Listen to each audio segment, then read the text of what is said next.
عیسیٰ علیہ السلام کے زمانے میں ان کے ہاتھ پھیرنے سے بیماروں کا شفا یاب ہو جانا، یہ مختلف قسم کے معجزات جو مختلف وقت میں انبیاء کو ملے، اور آخری نبی محمد رسول اللہ صلی اللہ علیہ وآلہ وسلم کو رب کائنات نے ایک دو چند نہیں بے شمار معجزات سے نوازا، اور ان معجزات میں سے ایک معجزہ وہ آپ صلی اللہ علیہ وآلہ وسلم کو معراج کی شکل میں عطا کیا گیا۔ اسراء اور معراج، آپ کا مکہ سے لے کر بیت المقدس تک جانا، اس حصے کو اسراء کہا جاتا ہے۔ بیت المقدس سے آسمان کی سیر کے لیے جانا،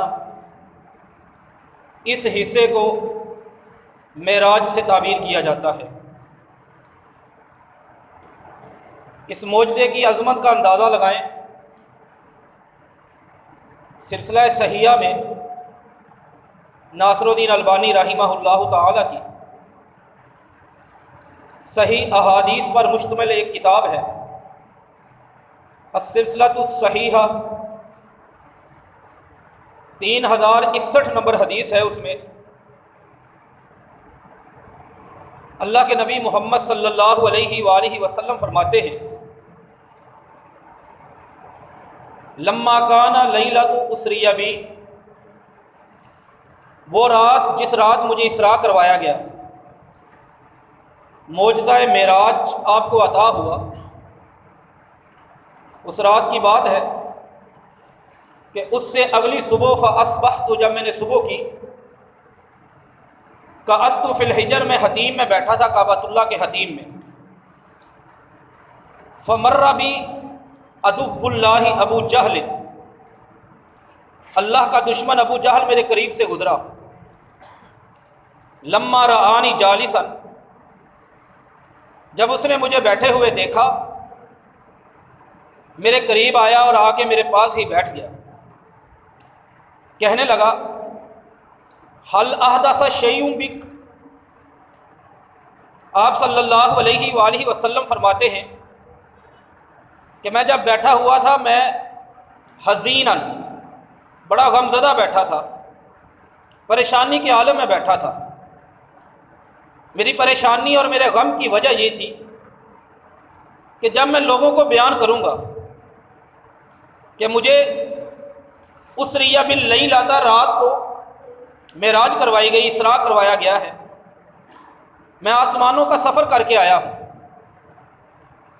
لوگ مجھے جھوٹا سمجھیں گے، میری تکذیب کریں گے۔ میں اپنے اس غم، پریشانی اور دکھ میں بیٹھا تھا، یہ بدبخت میرے قریب سے گزرا اور پاس آ کے بیٹھ گیا، اور مجھے چھیڑنے کے لیے سوال کرنے لگا کہ کیا آپ کے پاس کوئی نئی چیز، کوئی نئی خبر آئی ہے؟ میں نے کہا ہاں ایک ہے۔ کہنے لگا ما ہوا، وہ خبر کیا ہے؟ میں نے کہا مجھے رات کو معراج کروائی گئی، اسراء کروائی گئی، اسریہ بھی، یہ رات جو گزری ہے اسریہ باللیل آتا، اس رات کو مجھے اسراء کروائی گئی۔ حیران ہو کے پوچھنے لگا ثم اصبحت بین ظہرانین، یعنی یہ رات کو سفر کیا ہے اور آپ ہمارے سامنے بھی موجود ہیں؟ آپ علیہ الصلاۃ والسلام نے فرمایا ہاں۔ کہنے لگا یہ بتائیں کہ سفر کہاں سے کہاں تک کیا ہے؟ رسول اللہ صلی اللہ علیہ وآلہ وسلم نے فرمایا من مکہ الی بیت المقدس، مکہ سے بیت المقدس تک۔ کہنے لگا آپ کو اس بات پہ یقین ہے اگر میں لوگوں کو بلا کے لے آؤں آپ کے سامنے، آپ کے سامنے بٹھاؤں، یہ بات جو آپ نے مجھے بیان کی ہے، کیا آپ یہی بات تحدث بما حدثتنی، یہی بات لوگوں کے سامنے بھی کرنے کے لیے تیار ہے؟ آپ نے فرمایا بالکل۔ اس نے زور سے شور ڈال دیے، خاص لوگوں کو بلانا شروع کر دیا، یا بنی لؤی بن قابل، لوگ جمع ہونا شروع ہوئے، ایک بہت بڑا ہجوم گیدرنگ وہاں پہ اکٹھی ہو گئی، اور اس نے مجھے کہا، اللہ کے نبی صلی اللہ علیہ وآلہ وسلم فرماتے ہیں حدثہم بما تحدثونی، جو بات مجھے بیان کرتے ہیں ان کو بھی بیان کیجیے۔ آپ نے پھر سے وہی بات دہرائی، لوگوں کا وہی سوال، کہاں سے کہاں تک؟ کہا مکہ سے بیت المقدس تک 40 دنوں کا سفر ایک رات میں کرنا جہاز پر تو ممکن تھا، ممکن ہے، لیکن اونٹ اور گھوڑوں کے دور میں ممکن نہیں تھا۔ اللہ کے نبی صلی اللہ علیہ وآلہ وسلم فرماتے ہیں فَمِن بَيْنِ مُصَفِّقٍ وَمِن بَيْنِ وَاضِعٍ يَدَهُ عَلَى رَاسِهِ، کچھ لوگوں نے تالیاں بجانا شروع کر دی میری بات سن کے، کچھ لوگوں نے اپنے سروں پر ہاتھ رکھ لیے، متعجباً للقذب، حیران ہوتے ہوئے اس بندے نے کبھی جھوٹ نہیں بولا، آج یہ بندہ جھوٹ کیوں بول رہا ہے؟ کوئی تالیاں بجا رہا تھا، کوئی باتیں کر رہا تھا، کوئی سر پکڑ کے کھڑا تھا، اتنی حیرانگی، اتنا تعجب۔ یہ منظر بتاتا ہے، مسند احمد ابن حنبل میں بھی یہ حدیث آتی ہے 2820 نمبر پر، کہ یہ معجزہ کوئی معمولی معجزہ نہیں تھا، اتنا عظیم الشان معجزہ تھا۔ وہ کہنے لگے آپ گئے ہیں، ہماری اس مجلس میں وہ لوگ موجود ہیں من یسافر الی ذلک البلد، جو وہاں کا سفر کر چکے ہیں، کیا آپ بیان کر سکتے ہیں وہاں کی نشانیاں؟ رسول اللہ صلی اللہ علیہ وآلہ وسلم فرماتے ہیں میں شروع ہوا، میں نے نشانیاں بیان کرنا شروع کر دی، ساری چیزیں، حتی سألتنی قریش عن بیت المقدس، یہاں تک کہ قریش نے ایک مطالبہ مجھ سے کر دیا، آپ بیت المقدس کی خاص نشانیاں بیان کریں۔ رسول اللہ فرماتے ہیں صلی اللہ علیہ وآلہ وسلم فواللہ ما قربت قربۃ، کبھی میں اتنا دکھی نہیں ہوا جتنا اس دن قریش کے اس سوال پہ دکھی ہوا۔ وجہ یہ تھی کہ میں بیت المقدس کو بغور دیکھ کر ان نشانیوں کو یاد نہیں رکھ پایا۔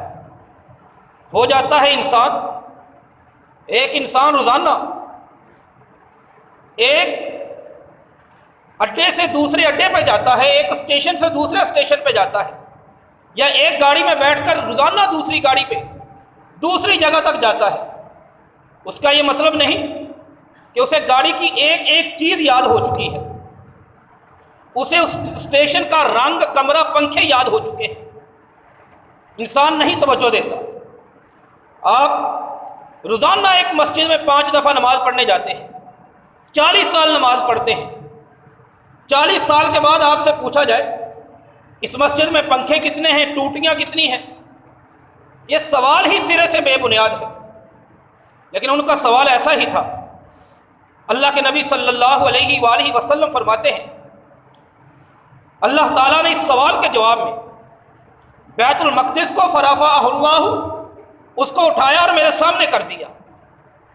میں ان کے سوال بیت المقدس کی عمارت کو دیکھ دیکھ کے ان کو بتانے لگا، اتنا عظیم الشان معجزہ تھا یہ سارا پس منظر بتاتا ہے۔ اور یہ کوئی معمولی نہیں، یہ تو کافروں کی حد تک تھا۔ مسلمانوں کے لیے بھی یہ معجزہ ایک بہت بڑی آزمائش اس وقت بھی تھا، آج بھی ہے۔ معجزہ معراج آج 27 تاریخ، گزشتہ رات 27 کی رات تھی۔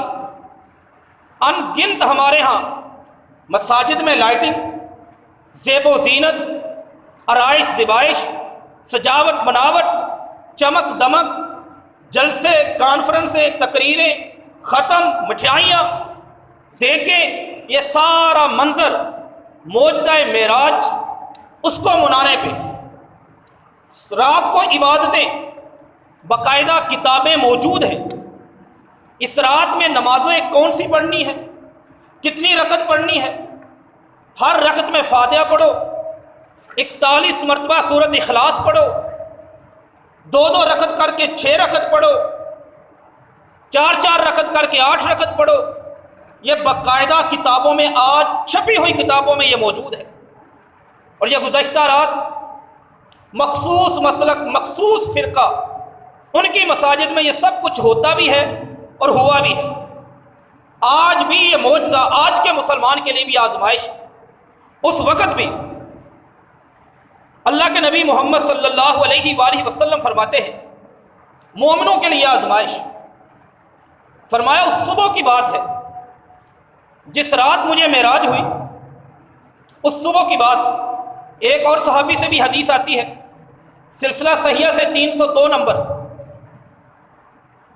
جب آپ نے واقعہ معراج کو بیان کیا، فرتد ناس ممن آمنوا، کئی ایمان والے، کلمہ پڑھنے والے، رسول اللہ کو نبی ماننے والے، رسول ماننے والے، رب کی توحید پہ ایمان، یقین، تصدیق پوری طرح وثوق رکھنے والے لوگ مرتد ہو گئے آپ کی یہ بات سن کر کہ یہ بات ممکن ہی نہیں۔ ایک رات کے اندر بندہ مکہ سے بیت المقدس، وہاں سے آسمان پر، پھر واپس، پھر صبح کے وقت مکہ میں موجود ہو، کوئی بندہ یقین کرنے کے لیے تیار نہیں تھا۔ عام آدمی سوائے چند پکے پختہ ایمان والوں میں سے، بلکہ کچھ لوگوں نے یہ بات سنی، وہ دوڑے سعو الی ابی بکر الصدیق، ابو بکر صدیق رضی اللہ تعالیٰ عنہ کے پاس، جاتے ہی کہنے لگے اولم تس، آپ نے وہ بات نہیں سنی، ما یقول النبی صلی اللہ علیہ وآلہ وسلم، جو اللہ کے نبی بیان کر رہے ہیں۔ کہا مجھے بتاؤ کیا بیان کیا ہے؟ کہا وہ کہتے ہیں انہ اسری بہ اللیلۃ من مکہ الی بیت المقدس ثم عری بہ الی السماء، انہیں رات مکہ سے بیت المقدس پھر آسمان پہ لے جایا گیا۔ کیا کمال کا جواب دیا ابو بکر صدیق رضی اللہ تعالی عنہ نے۔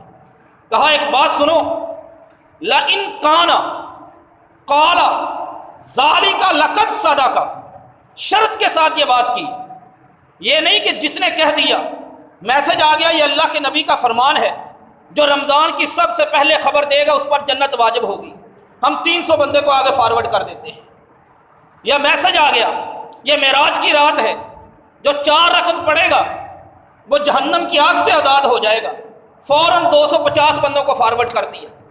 یہ طریقہ صاحب ایمان لوگوں کا نہیں۔ ابو بکر صدیق رضی اللہ تعالیٰ عنہ تحقیق، پکا طریقہ، منہج سمجھایا۔ کہا سنو، لئن کان قال ذالک لقد صدق، جو بات تم کہہ رہے ہو اگر یہ بات واقعتاً اللہ کے نبی نے فرمائی ہے، لقد صدق، انہوں نے سچ کہا ہے، انہوں نے جھوٹ نہیں کہا۔ کہا ابو بکر رضی اللہ تعالی عنہ آپ یہ بات کیسے کہہ سکتے ہیں، آپ یہ کیسے تصدیق کر سکتے ہیں؟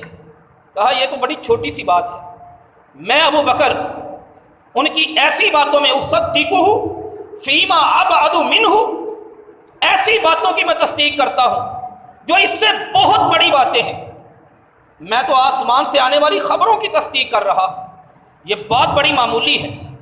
ان دونوں حدیثوں سے مسند احمد ابن حنبل کی وہ حدیث 2820 اور سلسلہ صحیحہ کی 302 نمبر حدیث، 2 باتیں ہمارے سامنے آتی ہیں۔ پہلی بات کہ واقعہ معراج بڑا عظیم الشان معجزہ ہے، ورنہ کافروں کو ٹینشن نہ ہوتی، تالیاں بجانے کی ضرورت نہ پیش آتی، لوگ اکٹھے نہ ہوتے، سوالات نہ کیے جاتے، لوگ میرے نبی کو دکھی نہ کرتے۔ بہت عظیم معجزہ ہے۔ دوسری حدیث سے یہ بات سمجھ آئی، کافروں کے لیے تو ہے ہی ہے، ایمان والوں کے لیے یہ معجزہ آزمائش بھی ہے۔ کچھ اس کو صحیح طریقے سے مان کے کامیاب اور سرخرو ہو جاتے ہیں، اور کئی غلط طریقے سے مان کے اپنی بدبختی پہ اتر آتے ہیں، جیسے اس وقت کئی ایمان والے لوگ اپنے ایمان سے ہاتھ دھو بیٹھے۔ اب ان دونوں باتوں کو اپنے آج کے دور میں اگر ہم سمجھیں، بہت عظیم الشان یہ معجزہ، لوگوں نے انکار کر دیا، کافروں نے تو کیا ہی کیا، مسلمان بھی ہمارے اس معجزے میں پٹری سے اترے، صحیح ٹریک سے اتر گئے۔ آپ بر صغیر کا بہت بڑا نام، مقصود کسی کی کردار کشی نہیں، کسی کو نیچے گرانا نہیں، صرف ایک مثال کے طور پر، بہت بڑا نام سر سید احمد خان، تفسیر القرآن اور تقریباً 20 کے قریب بڑی اہم کتابیں ان کی موجود ہیں۔ آپ ان کی تفسیر پڑھ کے دیکھ لیں، قرآن کی تفسیر میں وہ مانتے ہی نہیں اسے۔ اگر کہتے ہیں ہوا بھی ہے تو ایک خواب کی شکل میں ہوا ہے، ایک خیالی شکل میں یہ ہوا ہے۔ یہ ممکن نہیں کہ آدمی اتنا لمبا سفر رات کے ایک حصے میں کر لے۔ 1400 سال پہلے جو نہ ماننے والوں کا، انکار کرنے والوں کا نظریہ، تھیوری، سوچ، تصور تھا، وہی اس دور کے لوگوں کا ہے۔ سب کچھ موجود ہے۔ قرآن کے مفسر، بذات خود قرآن لکھنے والے، ان کے بعد یہ سلسلہ مسلسل چلا ہے۔ آج بھی غامدی فکر کے نام سے ایسا طبقہ موجود ہے جو اسی بات کو اپنے سینے سے لگا کے بیٹھا ہے۔ یہ آزمائش ہے ایمان والوں کی۔ غامدی مکتبہ فکر، اس سے پیچھے حمید الدین فراہی اور دوسرے لوگ ہمیں نظر آتے ہیں۔ یہ بظاہر کلمہ پڑھنے والے لوگ ہیں، ایمان کی بات کرنے والے لوگ ہیں، اسلام کی بات کرنے والے لوگ ہیں۔ ان کی بنیاد، ان کی اساس وہ سر سید احمد خان سے ملے گی۔ اور بھی کئی چیزوں کا ان کا انکار ہے۔ قرآن پاک میں کہتے ہیں جن جنوں اور فرشتوں کا تصور ہے وہ کوئی حقیقی جن، حقیقی فرشتے نہیں۔ عرب کے کوئی بدو تھے، ان کو جن اور فرشتے کہا گیا۔ جہنم اور جنت، اس کا کوئی تصور موجود نہیں۔ یہ صرف لوگوں کو سدھارنے کے لیے خیالی اور تصوراتی چیزیں ہیں۔ کئی چیزیں ایسی آپ کو ان کی مل جائیں گی، لیکن یہ معجزہ معراج اگر خواب کی شکل میں ہوتا، نہ کسی کو تالی بجانے کی ضرورت ہوتی، نہ سر پیٹنے کی ضرورت ہوتی، نہ انکار کرنے کی ضرورت ہوتی، نہ ایمان سے ہاتھ دھونے کی ضرورت ہوتی، نہ قرآن میں سبحان اللہ، سبحان الذی اسرا، لفظ سبحان تعجب کا صیغہ، بہت بڑے کام پر حیرانگی کے اظہار کے لیے اس کو بیان کیا جاتا ہے، بولا جاتا ہے عربی زبان میں، بالخصوص شریعت میں یہ منظر کبھی نہ بنتا۔ اور دوسرے نمبر پر جیسے 1400 سال پہلے کئی ایمان والے اس معجزے کی وجہ سے ناکام اور فیل ہو گئے، آج بھی یہ منظر موجود ہے۔ اب اس واقعہ معراج کے حوالے سے ایک چیز بڑی متعین ہے۔ 4 چیزیں ہوتی ہیں۔ نمبر 1 سال، کہ یہ واقعہ کس سال ہوا۔ نمبر 2 مہینہ، سال کے کس مہینے میں ہوا۔ نمبر 3 ڈیٹ، سال، مہینہ، مہینے کی تاریخ کیا ہے۔ نمبر 4 دن، اس تاریخ کو دن کیا تھا۔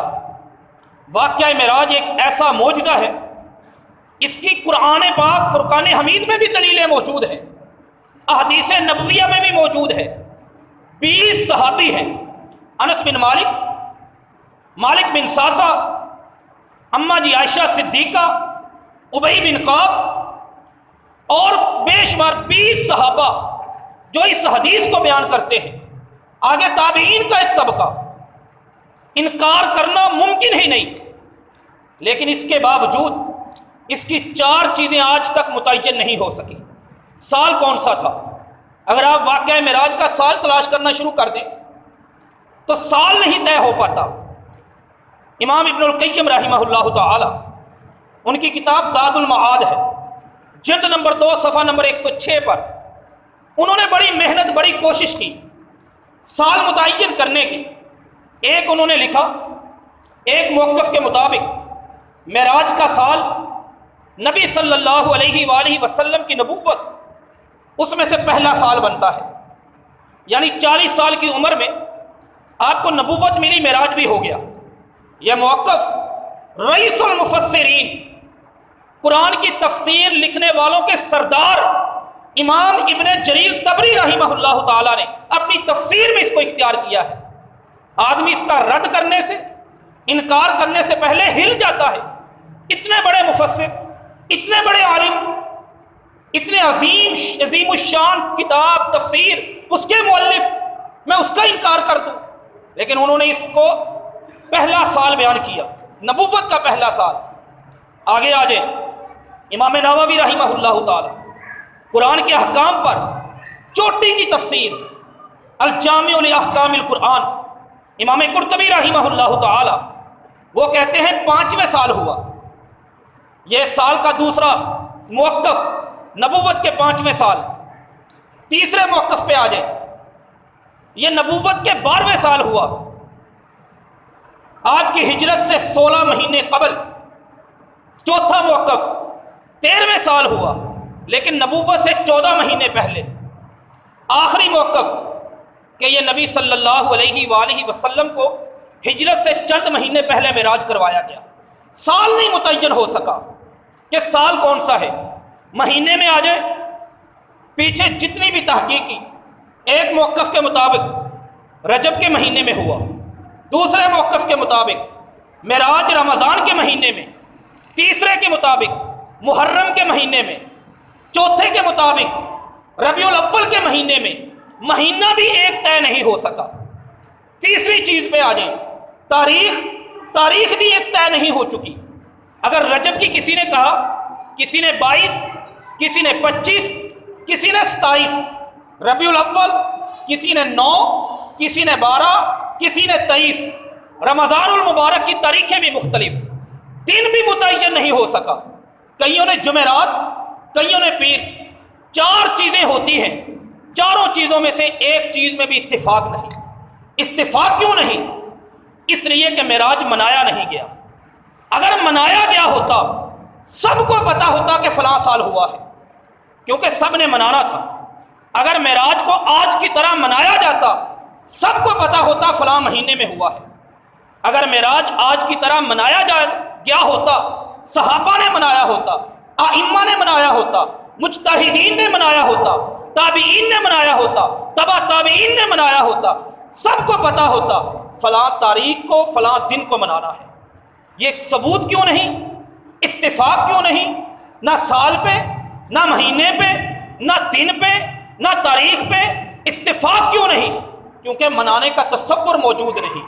تو جو آج منانا شروع کر دے، اس کا مطلب یہ ہے کہ وہ معجزہ معراج کو مان نہیں پایا، اس طریقے سے نہیں مان پایا جس طریقے سے محمد رسول اللہ صلی اللہ علیہ وآلہ وسلم ان کا حکم تھا، ان کا طریقہ تھا۔ یہ محبت محبت محبت کی گردان، یہ کیا ہے محبت؟ نبی کی نہ مانو، اپنی ماننا شروع کر دو، دل سے اٹھنے والی آواز پہ یقین کر لو، جو دل کہے کرتے چلے جاؤ، یہ محبت ہے۔ محبت کا مطلب یہ ہے قل ان کنتم تحبون اللہ فاتبعونی یحببکم اللہ، نبی کی اتباع کرنی ہے، اللہ سے محبت ہے، اس کا ثبوت لاؤ۔ ثبوت یہ ہے کہ تم نبی کی اتباع کرو۔ محبت کا مطلب یہ ہے، محبت کا یہ مطلب نہیں ربیع الاول میں اپنی مرضی کے جلوس، رجب کے مہینے میں اپنی مرضی کی لائٹنگ، اپنی مرضی کے ختم درود، اپنی مرضی کی شرینیاں۔ محبت پہ اعتراض نہیں۔ سنن الکبریٰ للبیہقی میں آتا ہے، 4131 نمبر روایت ہے، 4131۔ ایک آدمی کو دیکھا، سعید بن مسیب رحمہ اللہ تعالیٰ نے، وہ بندہ فجر کے وقت مسجد میں آیا نماز پڑھنے کے لیے، 2 سنتیں پڑھی، اس کے بعد نفل شروع کر دیے۔ کانا یکسر رکوعہ و سجودہ، بڑے رکوع لمبے لمبے، بڑے لمبے لمبے سجدے کر رہا تھا۔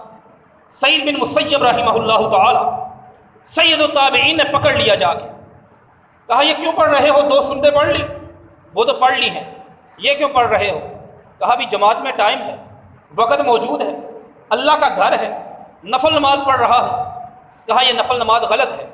آگے سے بڑا فقیہ بن کے جواب دینے لگا، لا يعذبن اللہ، لا يعذبن اللہ علی الصلاۃ، آپ اپنا فتویٰ اپنے پاس رکھیں، یہ نماز ہی پڑھ رہا ہوں، کوئی غلط کام نہیں کر رہا، میرا مالک مجھے نماز پر عذاب نہیں دے گا۔ سعید بن مسیب رحمہ اللہ تعالیٰ نے بڑا عظیم جملہ کہا، وَلَكِنَّ اللَّهَ يُعَذِّبُكَ عَلَى خِلَافِ السُّنَّةِ یا عَلَى مُخَالَفَةِ السُّنَّةِ۔ ہاں میں بھی یہی مانتا ہوں کہ رب تجھے نماز پر عذاب نہیں دے گا، لیکن نبی کے طریقے کی مخالفت پر ضرور عذاب دے گا۔ ہم یہ نہیں کہتے کہ نبی کی محبت پر تمہیں عذاب دیا جائے گا یا اللہ کے نبی تم سے ناراض ہو جائیں گے، محبت کا کیوں اظہار کیوں کیا، محبت کیوں کی۔ لیکن ایک ایشو ضرور ہے، کہ نبی کی مخالفت ہو رہی ہے۔ نبی کی مخالفت نہ رب گوارا کرتا ہے، نہ نبی کی ذات قیامت والے دن گوارا کرے گی۔ فرشتوں کی جماعت آ جائے گی، حوض کوثر سے دور ہٹا دے گی۔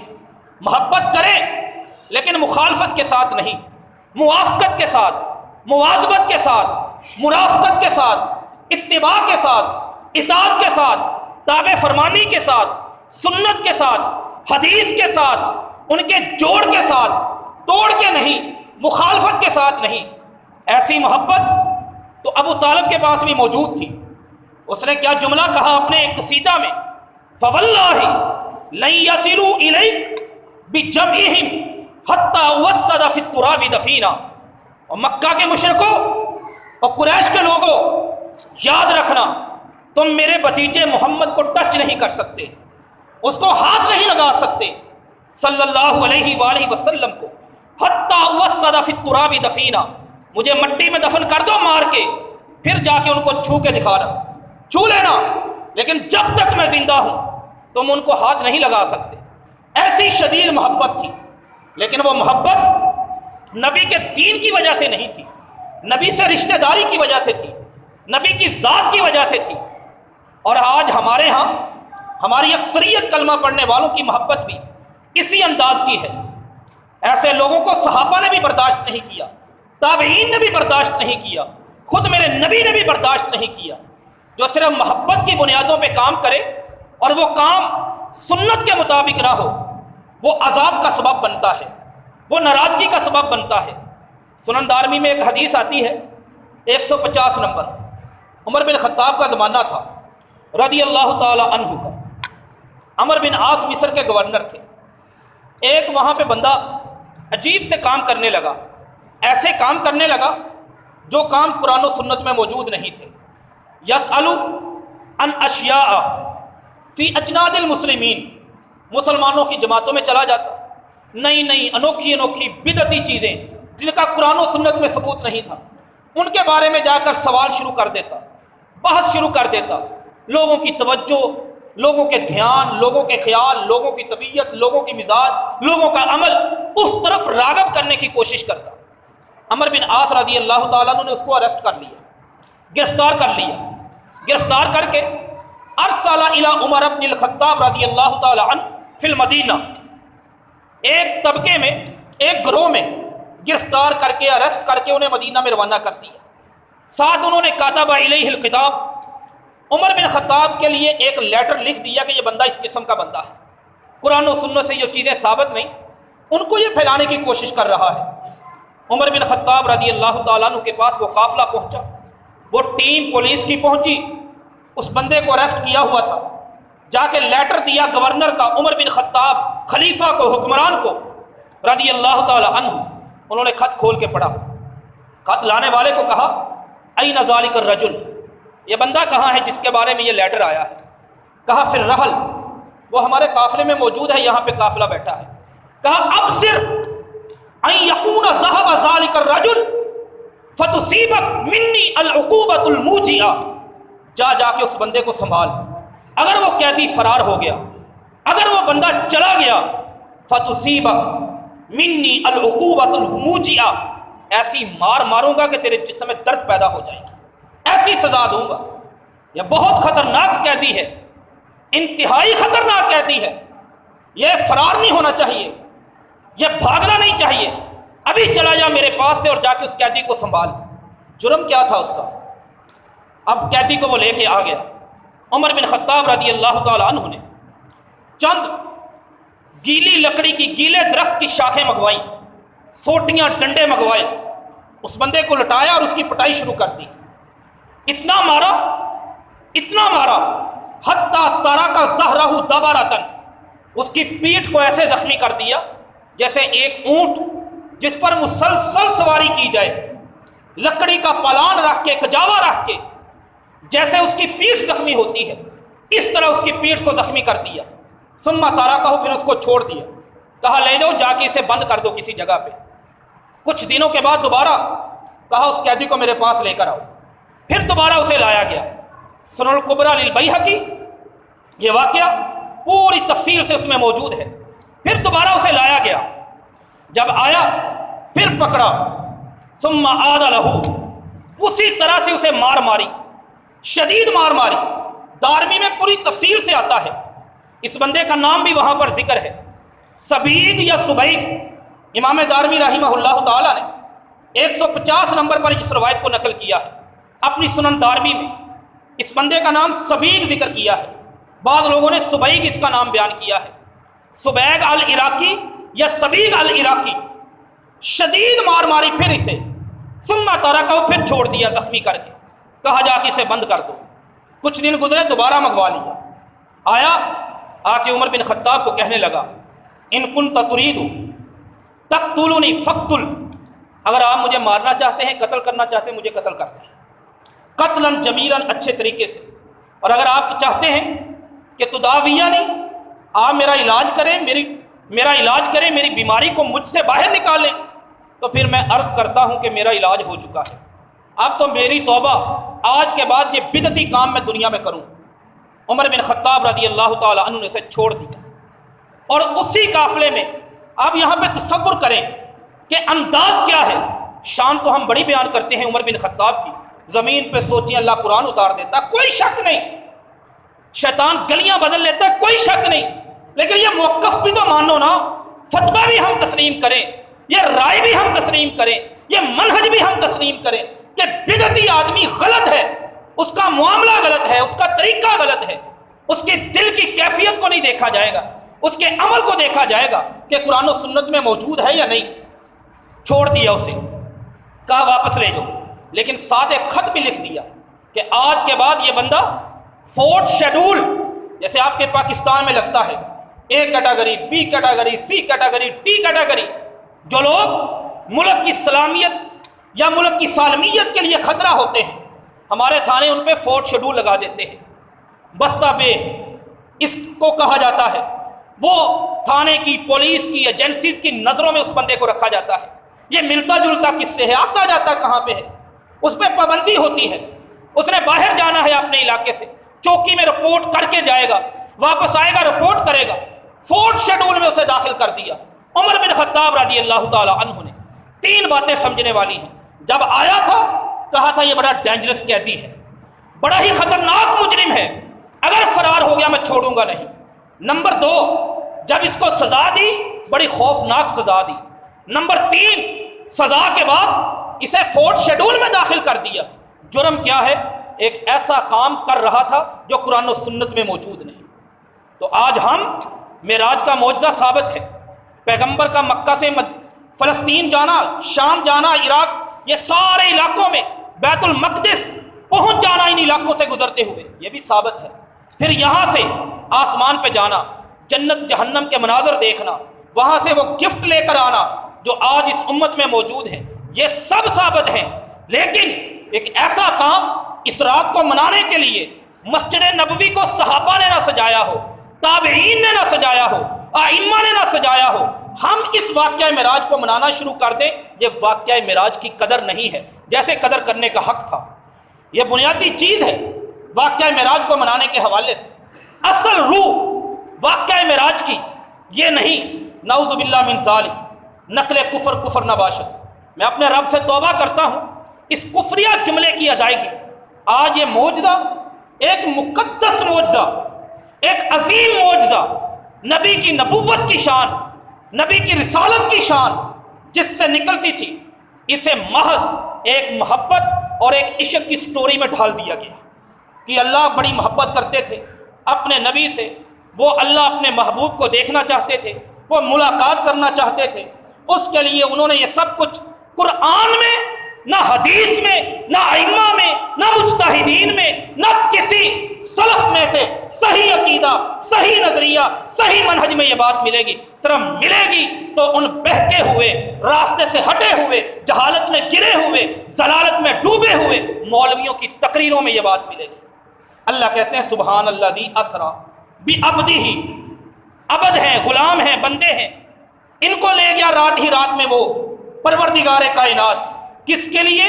لنوریہ من آیاتنا، اپنی نشانیاں دکھانے کے لیے۔ معراج کی رات اللہ کے نبی محمد صلی اللہ علیہ وسلم نے اپنے رب کو دیکھا ہو، صحیح حدیث سے، صحیح حدیث صحیح سے، واضح حدیث سے یا قرآن کی کسی آیت سے یہ بات ثابت نہیں۔ لوگوں نے کہی ہے بخاری میں کتاب التفسیر سورۃ نجم کی تفسیر، صحیح مسلم دوسرے نمبر پر حدیث کی کتاب کتاب الایمان میں حدیث نمبر 177 ہے۔ ایک بندہ بیٹھا ہے مسروق تاپی، ماں جی عائشہ رضی اللہ تعالیٰ عنہ سے کہتا ہے اماں جی ایک بات تو بتائیں، حل رآ محمد ربہ فی لیلۃ الاسراء، کیا معراج کی رات محمد صلی اللہ علیہ وآلہ وسلم نے اپنے رب کو دیکھا ہے؟ ماں جی عائشہ صدیقہ عتیقہ عفیفہ رضی اللہ تعالی عنہ حدیث کی راویہ، نبی کے ساتھ سب سے گہرا مضبوط پختہ سب سے لمبے عرصے کا تعلق جن کا بنتا ہے، گھر میں میرے نبی کی وفات ہوئی، سر عائشہ کے گود میں نبی کی قبر بنی، قبر عائشہ کے کمرے میں، نبی کی بیماری کٹی، آخری عمر کی عائشہ کے گھر میں، عائشہ کے پاس رضی اللہ تعالی عنہ، نبی کے سفر ہوتے عائشہ ان کے ساتھ اکثر پائی جاتی۔ اتنی عظیم الشان مرافقت رکھنے والی، رفاقت رکھنے والی بیوی میری اور آپ کی ماں عائشہ سے سوال ہوا۔ بخاری مسلم چوٹی کی حدیث کی کتابیں، امام بخاری نے کتاب التفسیر سورۃ نجم کی تفسیر، امام مسلم نے کتاب الایمان میں حدیث نمبر 177 اور چیپٹر ہے کہ رآہ نظرۃ اخری، ان لفظوں کی تفسیر اس میں اس چیپٹر میں اس حدیث کو کم از کم 3 بار نقل کیا۔ عائشہ نے جب یہ بات سنی کہا لقد کف شعر، میرے تو رونگٹے کھڑے کر دیے تو نے، اتنی خطرناک بات کی ہے۔ سن، ثلاث 3 باتیں ہیں، من قالہن لقد اعظم علی اللہ الفریۃ، جو بندہ اس دنیا میں 3 باتوں کا قائل ہو، یا میں کسی مولوی کی بات، کسی مفتی کی بات یا کسی عالم کی بات، کسی واعظ کا واعظ نہیں، ماں جی عائشہ کی بات ہے رضی اللہ تعالی عنہ، جن پہ تہمت لگے تو صفائی دینے کی باری آئے، عرش پاک سے اللہ کریم وہی نازل فرماتے ہیں، اتنی عظیم الشان یہ خاتون ہے۔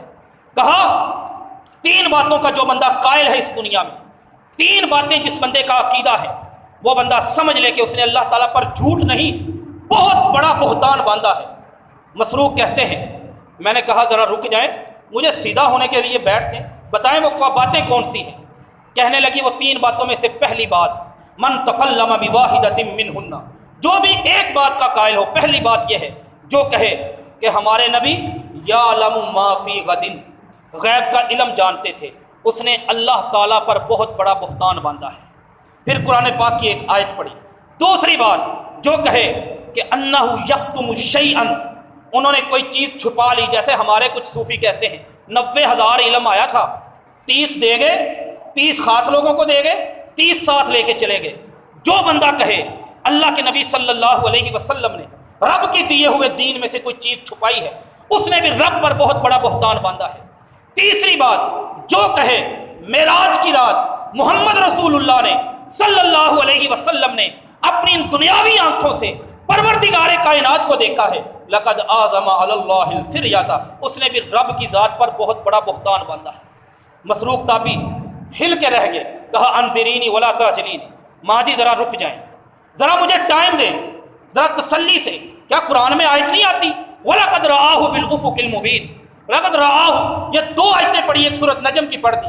ماں جی عائشہ رضی اللہ تعالی عنہا نے کہا ایک میں نے عالم کو دیکھا، یہ خاص مسلک کا عالم، اس نے یہ نہیں دیکھا کہ یہ حدیث بخاری کی ہے، اس نے یہ نہیں دیکھا یہ حدیث مسلم کی ہے، اس نے یہ نہیں دیکھا کہ بیان کرنے والی ذات کون سی ہے، ابو بکر کی بیٹی ہے، نبی کی زوجہ ہے، مومنوں کی ماں ہے۔ اتنی عظیم خاتون صرف اپنے مسلک کا دفاع کرنے کے لیے اس نے ایک توپ لگائی، توپ سے گولا نکالا، سیدھا عائشہ رضی اللہ تعالیٰ عنہ پہ کہا اس کی بات نہ مانو۔ کیوں؟ یہ بھی ایک عورت تھی، اس نے اپنی بات کر دی ہے، موقوف ہے یہ روایت۔ عائشہ فرماتی ہیں اسی حدیث کے لفظ ہیں انا اول هذه الامہ، میں اس امت کا پہلا فرد ہوں جس نے ان آیتوں کے بارے میں اللہ کے نبی سے پوچھا تھا، ان آیتوں میں آپ نے کسی کو دیکھا ہے، اس چیز کا ذکر ہے، مجھے بتائیں آپ نے کس کو دیکھا ہے، اللہ کو دیکھا ہے یا کسی اور کو دیکھا ہے؟ تو میرے نبی نے مجھے بتایا تھا عائشہ ان حدیثوں میں میرے دیکھنے کا ذکر ہے، اور جو میرے دیکھنے کا ذکر ہے وہ پروردگار کائنات کی ذات کو دیکھنے کا ذکر نہیں بلکہ جبریل امین کو دیکھنے کا ذکر ہے۔ واقعہ معراج، لیکن انداز وہ رہے، الفاظ وہ رہیں، مطلب وہ رہے جو میرے نبی بتا کے گئے، جو میرے نبی دے کے گئے، نہ تو اس کا انکار کیا جائے افراد اور تفرید۔ افراد تفرید کا مطلب ہے کمی بیشی کرنا، نہ ہمیں کمی کرنے کی اجازت ہے، نہ ہمیں بیشی اضافہ کرنے کی اجازت ہے۔ کمی کرنے کا مطلب یہ ہے ہم واقعہ معراج کو خواب بنا دیں، جس طرح سر سید احمد خان نے کہہ دیا، خیالی پلاؤ کہہ دیں، نعوذ باللہ من ذالک، نقل کفر نہ باشد، غامدی جیسے لوگوں کے پیچھے رکھ کے ان عظیم معجزوں کو ماننا انکار کر دیں۔ سینکڑوں حدیثیں 20 صحابہ بیان کرتے ہیں، رب کا قرآن بیان کرتا ہے۔ اس دور کے لوگ اس بات پہ ہل کے رہ گئے۔ ایٹم بم چل جانے کی خبر مکہ والوں کے لیے شاید معمولی ہوتی، لیکن یہ بات کرنا اس دور میں اس سے بھی بڑی۔